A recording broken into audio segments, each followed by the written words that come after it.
Olá, você que está aqui no Preparação Trabalhista. Agradeço mais uma vez a atenção e a audiência. Meu nome é Daniel Magalhães, eu sou auditor fiscal do trabalho e hoje temos um convidado muito especial, que é Tiago Laporte, colega AFT, que tem uma história muito bacana, na qual ele passou 2 vezes para o auditor fiscal do trabalho. Ele vai nos explicar de onde surgiu essa ideia, e também passou para delegado de Polícia Federal, que é um cenário que, na minha opinião, converge dois mundos que muitas vezes não dialogam entre si, que é daqueles que gostam da área criminal e daqueles que gostam da área trabalhista. Então, Tiago, obrigado pelo convite. Começando, conte por que 2 aprovações e por que também prestar prova para delegado, misturando tudo isso e conseguindo tantas vitórias em concursos complicados. Fala, Daniel. Primeiro, obrigado pelo convite, né? A mim é uma honra e um prazer estar aqui conversando com você, né? Num canal que já teve vários convidados, né? E convidados de peso, né? E agora eu estou me juntando aí a esse time, né? Dos entrevistados aqui do seu canal. Então, vamos lá, Daniel. A história das 2 aprovações, né? É história curiosa, né? A minha primeira aprovação é no concurso de 2003. Nessa primeira aprovação, eu tinha um foco de estudos, digamos assim, mais direcionado para a área trabalhista, mas eu saía fazendo prova do que aparecesse, sabe? Nessa época. E aí eu sempre desviava para atender aquele edital, né? Então saía um edital, eu lembro que eu fiz procurador do município de Recife, por exemplo, né? Eu sou daqui de Aracaju e aí eu disse, não, vou fazer essa prova em Recife. Então era assim, eu estudava para o trabalhista, mas aí saía um edital que eu dizia, não, isso aqui dá para eu fazer, eu posso fazer. Aí pós-edital eu me preparava para aquele concurso entre o edital e a prova, né? E eu sei que, assim, isso não é recomendado, né? Não recomendo para ninguém isso, né? O franco atirador, né? Eu diria que sai para tudo que é lado, né? E eu sei que nessa de franco atirador, estudando para o que aparecesse, né? Digamos assim, eu fui aprovado em 2 concursos de analista judiciário, né? Analista judiciário da Justiça do Trabalho, no TRT da Quinta, né? Que é aqui na Bahia. E analista judiciário da Justiça Federal da Seção Judiciária Sergipe, né? Que é a quinta região da Justiça Federal, acho que vai até aí, né? O Rio Grande do Norte, né? Isso. E para aqui, para Sergipe, né? Todos dois, o que eles chamam de AJAGE, né? Analista Judiciário, área Judiciária. Só que nessa confusão aí saiu também o edital de autor fiscal do trabalho e fiz, e passei, né? Eu não fui na primeira chamada, né? Inclusive aconteceu aquele negócio, a ESAF ela não divulgava a lista completa para a ESAF, você só era aprovado se você saísse nas vagas. Então era uma coisa terrível. Eu sabia que eu tinha feito uma pontuação boa, que eu estava ali próximo ao limite, eram 150 vagas esse concurso de 2003. Mas eu não sabia o quão perto estava, então eu segui minha vida. Eu advogava na época também, né? Eu estudava para concurso. Uma época só estudava para concurso, depois eu estudava para concurso e advogava. E eu sabia que eu tinha feito bem, sabia que estava ali próximo, mas não sabia quanto, e eu segui minha vida e saí fazendo outros concursos que apareciam. E aí também no ano de 2004 saiu o concurso da Polícia Federal para delegado. E eu fiz essa prova também, né? E passei. Mas vamos voltar para a história de auditor, né? E aí, Daniel, o que é que acontece? Eu estava advogando e esperando ser chamado na Justiça Federal aqui em Sergipe. Eu estava muito próximo ali de ser chamado e abrir uma vara aqui no interior, e eu disse, eu vou desencanar desse negócio de concurso, não tinha sido chamado para nada ainda, e vou esperar ser chamado aqui na Justiça Federal. Aí eis que recebo um telefonema da Natilde, da época, era a servidora da CGRH do Ministério do Trabalho, e disse, só falta você mandar aqui suas opções de vaga. E eu assim, vaga de quê, né? Eu nem lembrava, cara. Eu não estava acompanhando. Isso foi quanto tempo depois, mais ou menos? Daniel, isso foi janeiro de 2005, cara. Então, assim... 2 anos, mais ou menos. Estava um ano depois. né, do resultado. Estava perto de vencer. Perto de vencer. E aí só falta você mandar a opção de vaga. Eu disse, sério. Aí eu saí correndo, na época era fax ainda, né? Aí eu fiz a opção por fax, né, das vagas. Mandei e tal, e eu sei que aí 20 dias depois eu estava lá em Roraima tomando posse, né? Em Boa Vista, Roraima. Minha posse foi 15 de fevereiro de 2005. E nisso eu estava lá em Roraima e trabalhando tal, e aí o Ministério do Trabalho anuncia que vai abrir um novo concurso. Foi o concurso de 2006. E, por razões que eu não vou avaliar aqui, né? Mas na época alguém teve a brilhante ideia de fazer um concurso externo sem fazer remoção. Algo assim que é inimaginável, né? Inimaginável. E, claro, começou a briga, né? Os colegas brigando, porque muita gente queria voltar para casa, eu, inclusive. E esse concurso de 2006 ele foi regionalizado. Eu não sei se ele é o seu concurso, né? Não, você é de posterior, né? O de 2006 foi regionalizado. E uma dessas regiões, cara, tinha vaga para Aracaju. E eu lá em Roraima. E aí eu disse, não acredito. E aí, bicho, eu comecei a estudar novamente pós-edital. Pós-edital. Eu já auditor. Só que eu disse assim, eu não vou esperar essa confusão aí da remoção, porque teve briga, envolveram o SINAIT, né, o sindicato da gente. Ministério Público Federal entrou na jogada. Foi uma confusão, Daniel, assim, coisa de louco, né? E eu ali, eu disse, não, eu vou abstrair disso tudo. Claro, eu ficava acompanhando na época aqueles grupos de discussão em e-mail, etc, né?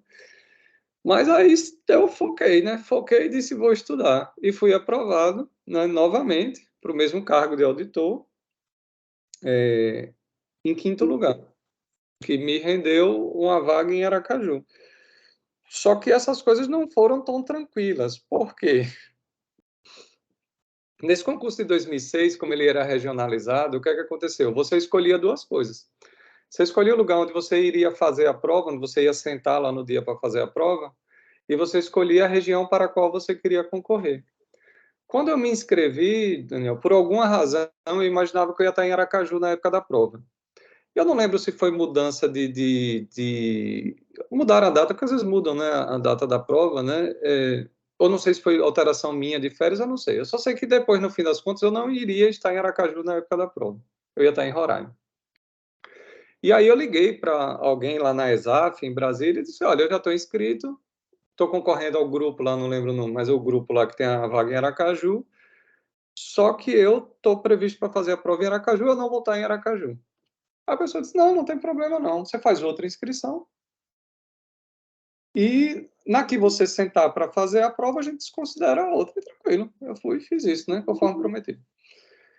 Só que o que aconteceu foi que muita gente tentou burlar a concorrência nesse concurso. Como? A pessoa concorria para várias regiões diferentes e no dia da prova ele ia fazer para a região com a qual, na qual ele tinha se inscrito, que a concorrência era menor. O que era diferente do meu caso. Eu tive duas inscrições, mas em ambas concorrendo para a mesma localidade, que era o grupo de Aracaju. E aí isso foi denunciado, e o Ministério Público Federal, na época, mandou uma recomendação para a ESAF e diz, ó, exclui todo mundo que tem duas inscrições. Putz, só que a minha situação era totalmente diferente, eu não estava tentando concorrer para dois lugares diferentes, né? Eu estava concorrendo para a mesma localidade, só mudava o local onde eu estava realizando a prova escrita no dia. Mas aí eu fui excluído, tive que judicializar e fui nomeado subjúdice.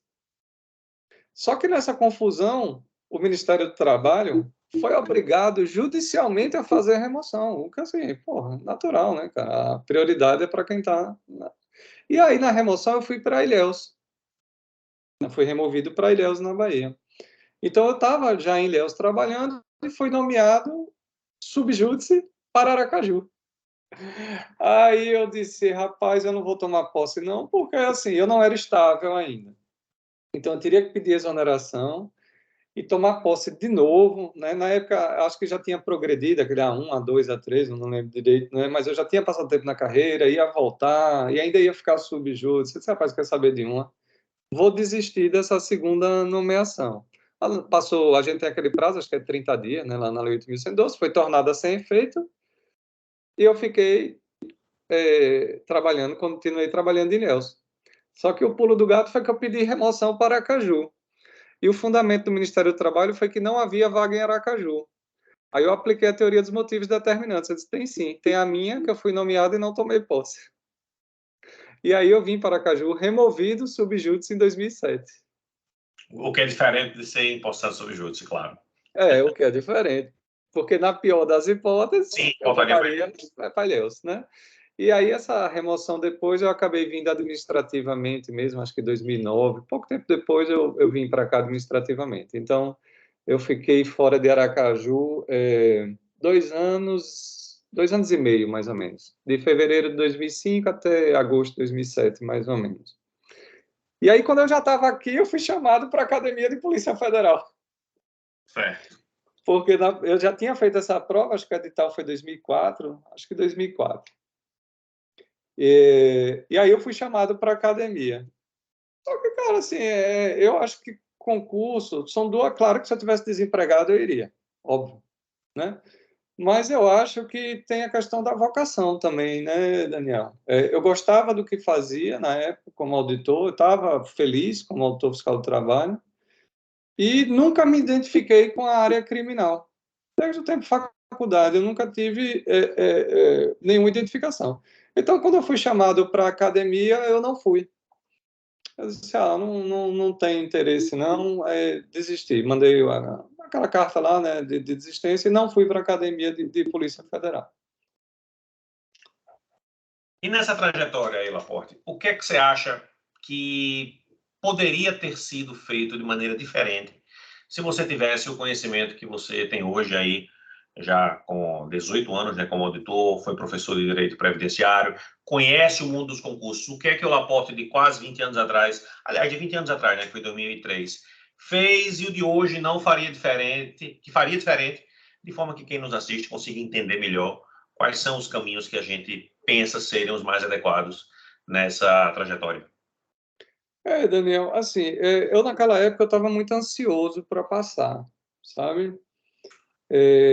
Um dos primeiros concursos que eu fiz, quando eu comecei a estudar, realmente, foi de procurador federal, né? Aquele procurador da AGU, né? Que vai atuar perante as autarquias. E eu fiz uma pontuação muito boa na objetiva, mas fiquei na subjetiva. E foi coisa assim, de, sei lá, precisava de 5 na subjetiva, eu tirei 4,74, alguma coisa assim. E se eu tivesse passado na subjetiva, eu teria entrado. E foi o primeiro concurso que eu fiz estudando. Isso me deu a impressão, na época, que eu disse assim, basta direcionar o estudo para qualquer concurso que eu vou passar. E aí eu comecei a fazer esse procedimento de sair atirando para tudo que é lado. Então, isso eu não faria, sabe, Daniel? Eu acho assim, claro, cada um tem sua realidade financeira, a questão, né, do que pode ficar só estudando, sem trabalhar. Na época, eu só estudava, né? Eu não estudava e trabalhava. Eu era professor de inglês, mas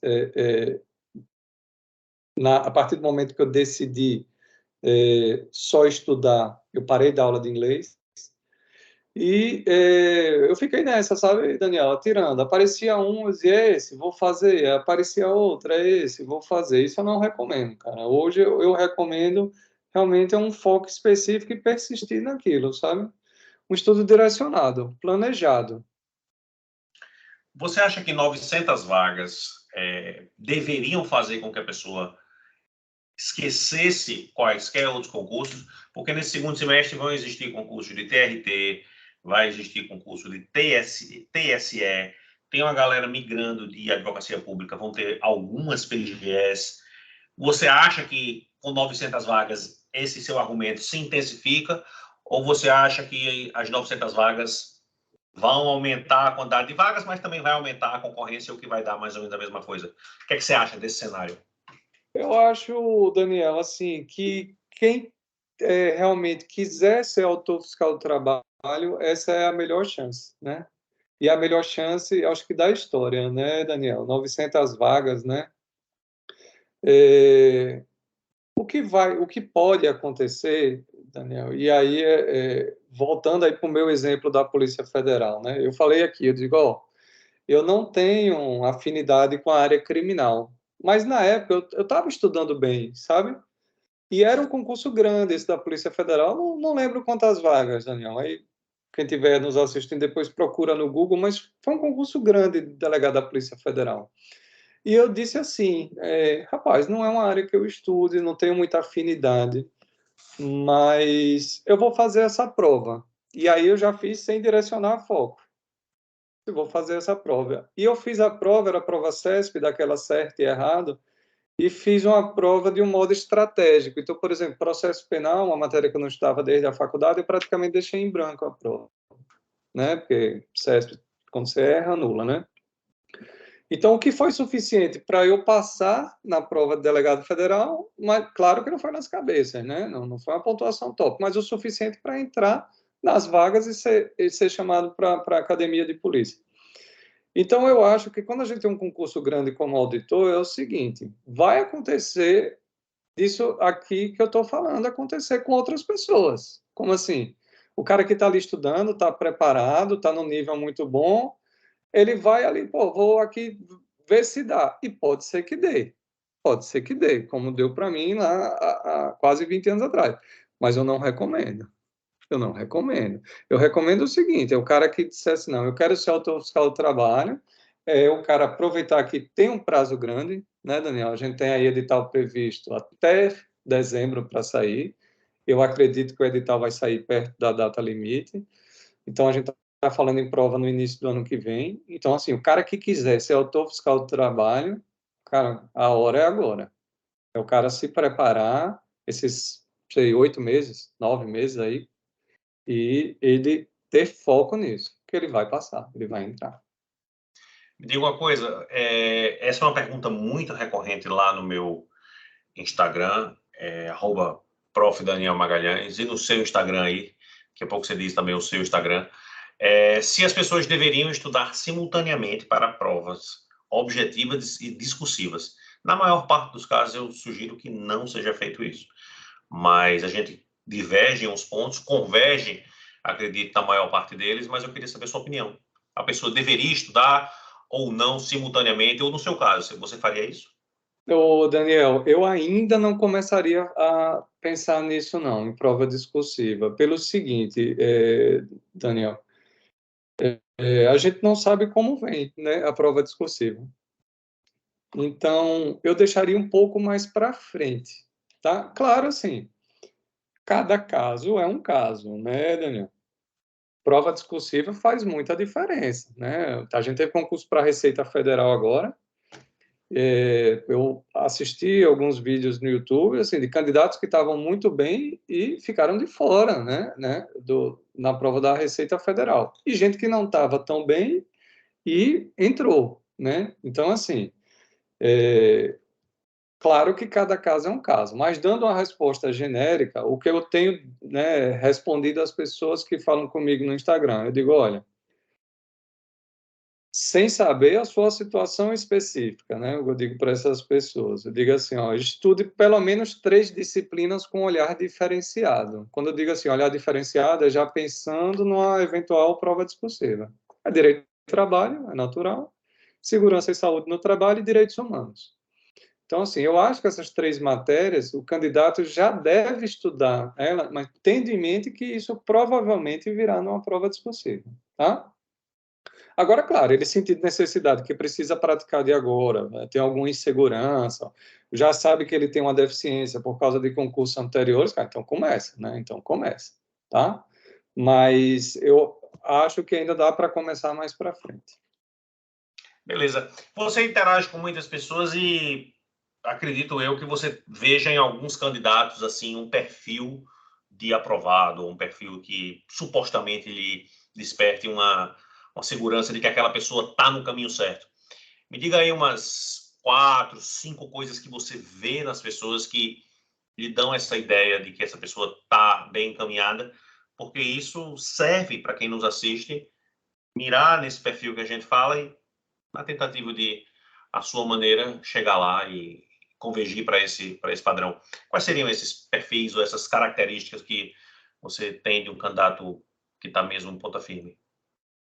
Olha, Daniel, assim, as pessoas que eu, quando converso, eu vejo assim, rapaz, você vai passar.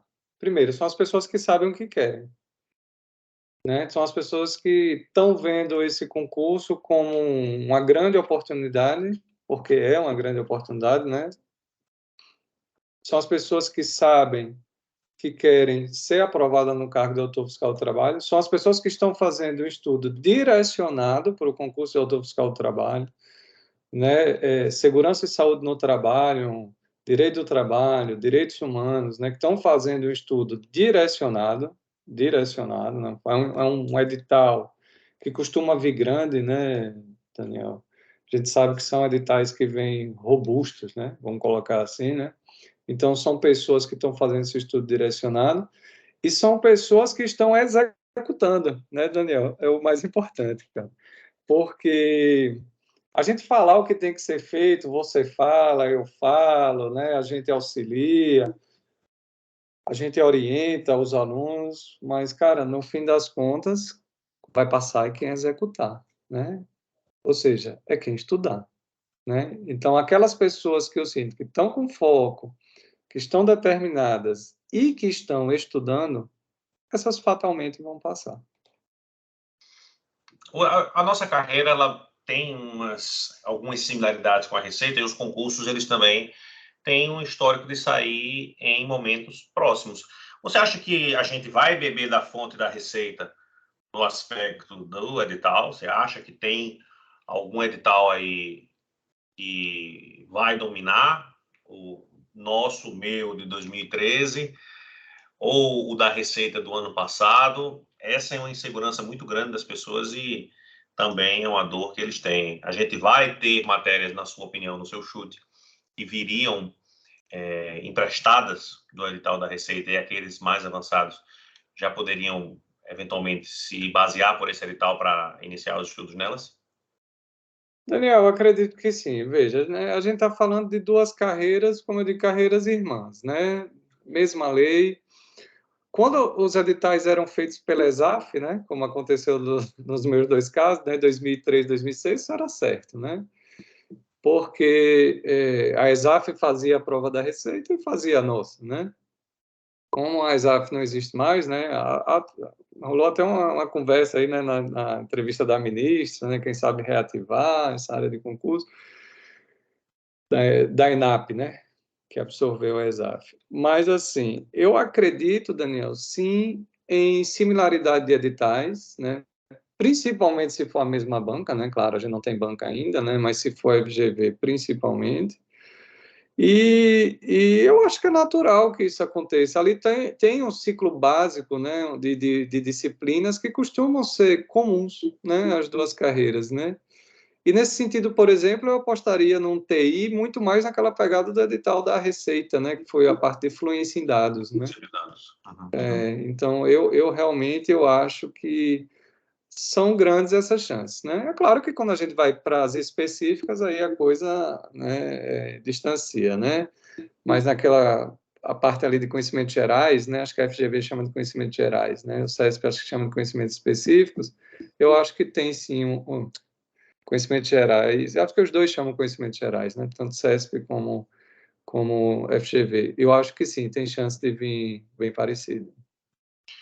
Você, nas suas interações, você vê alguém pronto, ou quantos de quem você interage lhe parece pronto? Porque as pessoas me procuram no seguinte sentido: não vai dar tempo, já chegam geralmente com a visão concluída, né?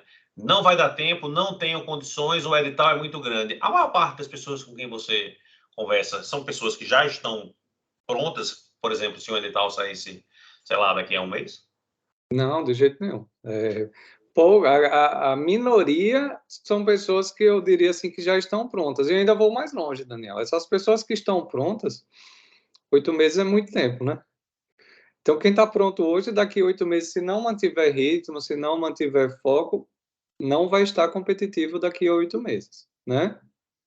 concurso é assim, é ingrato, é que nem atividade física, né, cara? Se você faz atividade física, você corre ou faz um triatlo, um negócio, se você ficar um tempo sem treinar, você perde rapidinho. O tempo para construir é muito maior que o tempo para perder, né? Então, assim, eu diria que é uma minoria que hoje está pronta, com certeza. Esses que estão prontos hoje é manutenção até a prova. Mas quem não está pronto, quem não está se sentindo pronto, tem tempo. Tem tempo. Agora, não é brincar de estudar, né, Daniel? É um cargo desse, com a remuneração dessa, né? Então tem que se dedicar realmente, levar a sério e dar tempo.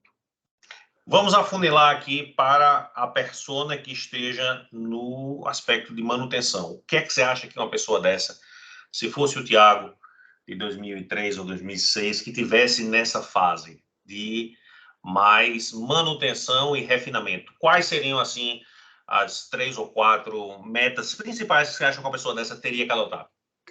Cara, quem está em manutenção é fazer questões, muitas, sempre. Leitura de lei seca, né? Sempre para estar ali revisando, né? E jurisprudência, né, Daniel?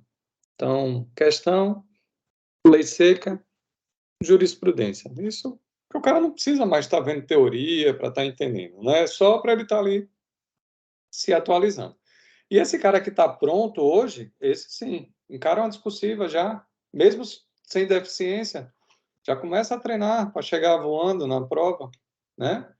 Então, a discursiva, um treinamento em discursiva hoje vai beneficiar esses dois grupos. Quem é muito inseguro na discursiva, então já começa, né? E o cara que já está num nível bom, que já dá para ele começar a trabalhar a discursiva também. Então, você vai pegar a gente aí nos dois espectros.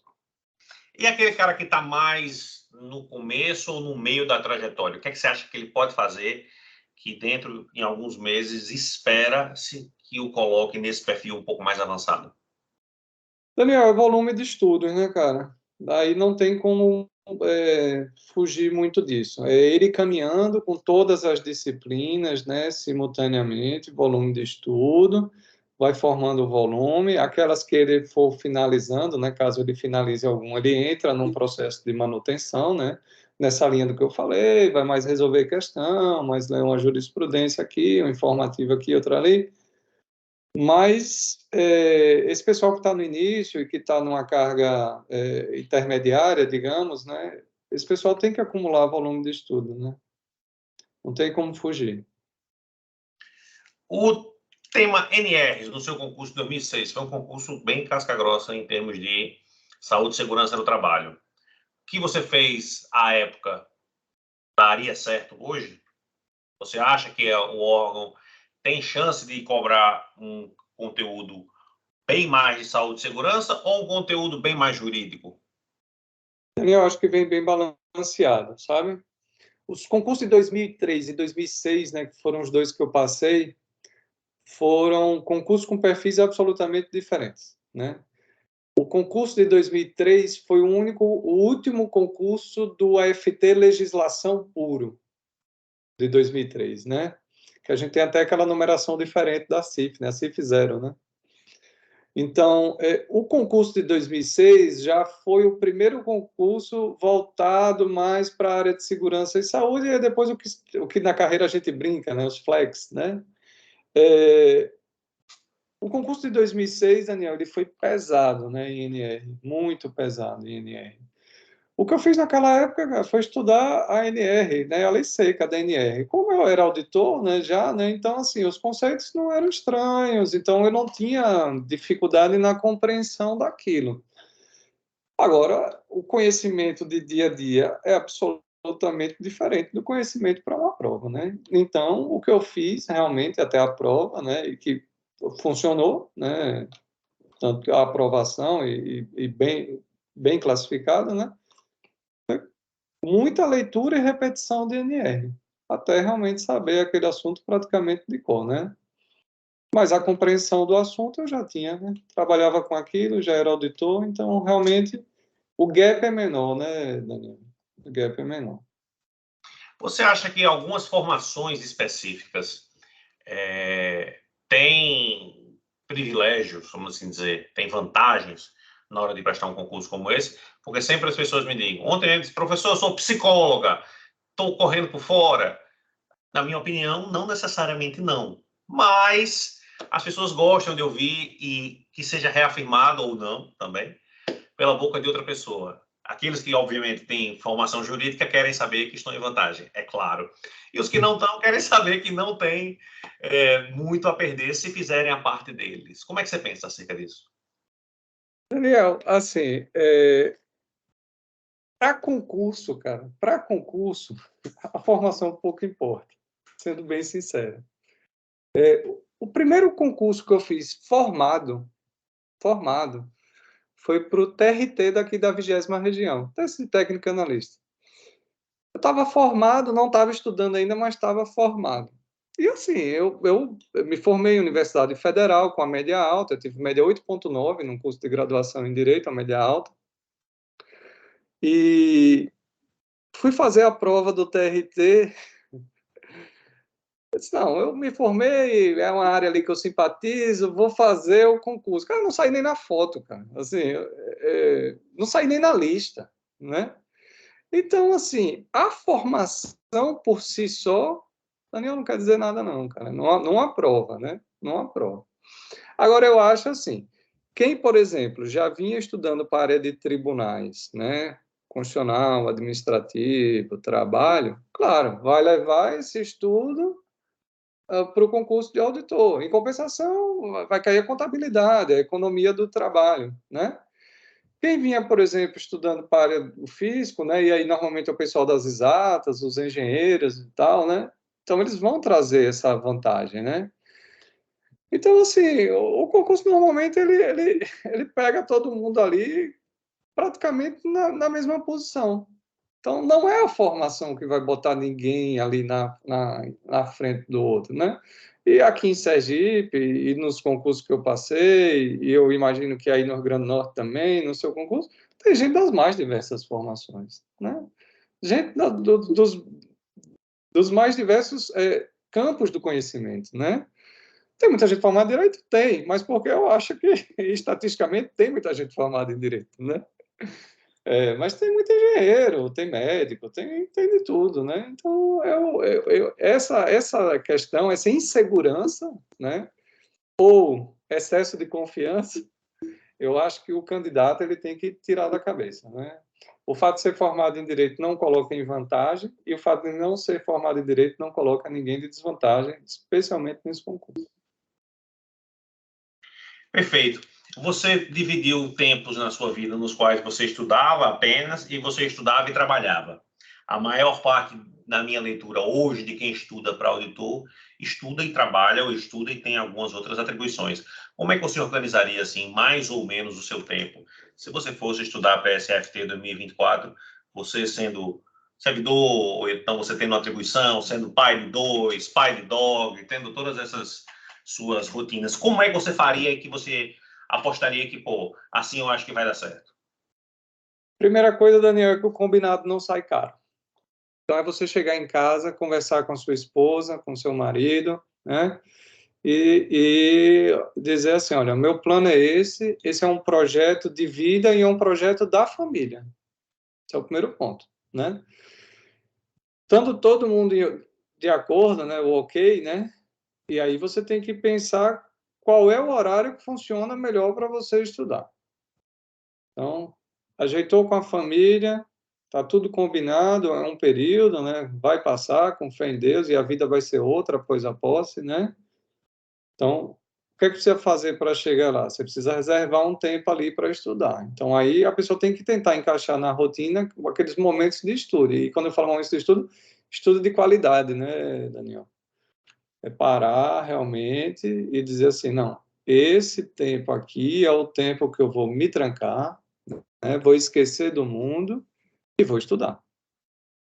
E aí, não é o fato de de trabalhar ou não trabalhar que vai fazer passar, não. E eu digo sem medo de errar. Eu estudei trabalhando já e estudei sem trabalhar. Sinceramente, Daniel, às vezes quando a pessoa tem muito tempo livre, assim, a pessoa vai postergar, não, daqui a pouco eu começo, eu tenho o dia todo, né? Pô, não, hoje eu Eu tenho um dia todo, eu começo de tarde. Não, eu começo o dia todo, eu não fiz nada, eu vou começar 4 horas, aí eu entro noite adentro. E aí, quando o cara só tem aquele pouquinho tempo, ali 3 horas contadinhas, 4 horas contadinhas, né? Ou então 3 horas à noite, 1 hora ali, no horário do almoço. Às vezes a pessoa vai dar o gás total, né? Porque ele sabe que ele só tem aquele tempo e que ele está prejudicando, né, a família, né? Porque está privando a família do convívio dele, convívio com os filhos e tudo, né? Então, eu acho assim que primeiro combina com a família e depois reserva o tempo. E aí e faz isso, e segue o plano, né? E segue o plano. E vai ter dúvida, né, Daniel? É normal, né? Não tem como fazer tudo isso e não ter dúvida. Me diga uma coisa, Thiago Laporte para 2024 estaria preocupado com lotação ou muito preocupado, porque essa é uma situação que aflige muitas pessoas e como você mesmo falou, que esse vai ser o título do nosso bate-papo, quem quiser ser AFT, essa é a melhor chance. Para 900 vagas, ninguém sabe exatamente onde serão distribuídas essas vagas. Essa seria uma grande preocupação sua, se você, por exemplo, não pudesse sair de Aracaju vou fazer um recorte aqui, teve uma menina que me procurou no Instagram, muito angustiada, por ter uma situação de saúde na família. Vamos supor, Deus o livre, que você tivesse essa situação. Você ainda assim estudaria? Você não estudaria? O que é que você acha? Vendo de hoje de dentro da carreira, você tomaria alguma medida menos ou mais drástica com relação à lotação? Daniel, eu deixaria para me preocupar com isso depois. Por quê? O concurso de 2003, quando eu peguei o edital, tinha uma vaga assim em Arapiraca, né? Arapiraca, que é interior de Alagoas, relativamente perto. Eu disse assim, eu vou passar e vou ficar aqui em Arapiraca, que é pertinho. Cara, no primeiro concurso, de 2003, eu fiquei 270 e lá vai fumaça. Acho que o cara que ficou em Arapiraca ficou em quinto, eu acho. Então, eu não cheguei nem perto de Arapiraca. Então, assim, e eu tomei posse em Boa Vista, né, Roraima, né? A passagem, quando eu fui para Boa Vista, em 2005, eu comprei assim em cima da hora, só tinha um voo, né, da Finada Varig, custou R$ 1.500, um voo só de ida, né? Isso em 2005, né? Então, assim, mas eu fui, cara, porque a minha situação familiar permitia. Tranquilo? Eu era solteiro, não tinha filhos, etc. Claro que a situação familiar de cada pessoa é a situação familiar de cada pessoa. Mas eu primeiro passaria, via as opções de vaga, né, lotação, e aí eu tomaria a decisão. E outra, Daniel, a depender da localidade, às vezes você não fica no seu estado, mas fica no estado vizinho, né?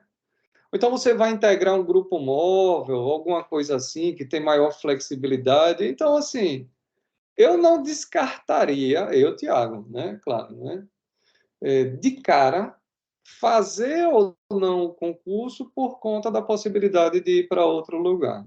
Eu não faria. Eu esperaria as coisas acontecerem para ter esse tipo de preocupação, que é uma preocupação boa, né, de ter, digamos assim, né, onde você vai ser lotado, né?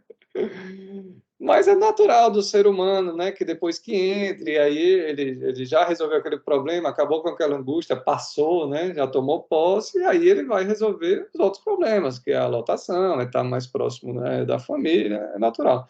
Mas eu, como gosto de falar sempre, eu digo assim, cada dia com sua agonia, né? Cada dia com sua agonia. Então eu faria, primeiro passaria e depois eu dizia, tá, e agora o que é que eu faço com isso?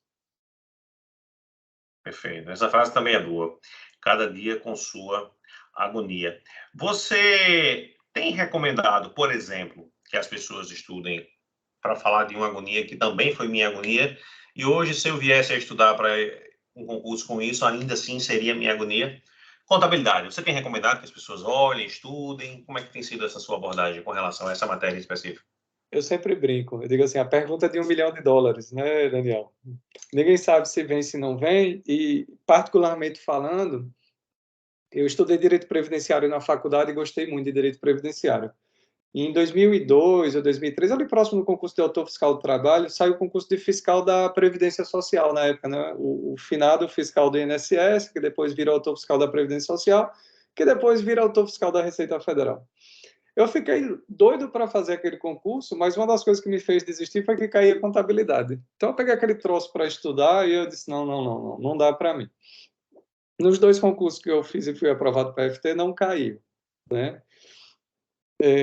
Não gosto, tenho dificuldade em contabilidade, mas para os meus alunos, né, que eu estou orientando, como é a pergunta de $1 milhão, né, Daniel? A gente não sabe se vem ou não vem. O que eu tenho recomendado é o estudo da contabilidade geral, sabe, Daniel? Vai fazendo ali o estudo daquela parte geral da contabilidade, de repente sai um projeto básico no meio do caminho, né?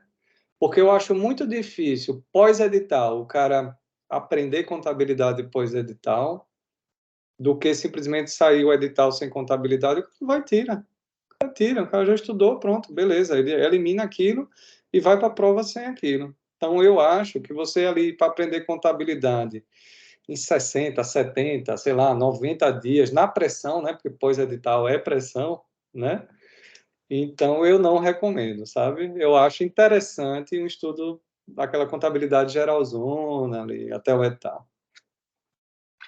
Perfeito. Este foi Tiago Laporte, trazendo de maneira equilibrada, de maneira racional, os seus posicionamentos para esse concurso. Ele que foi aprovado 2 vezes, então ele tem total capacidade de dizer o que deu certo, o que deu errado. E vocês que nos assistem nos comentários vão poder perguntar, interagir comigo e com ele.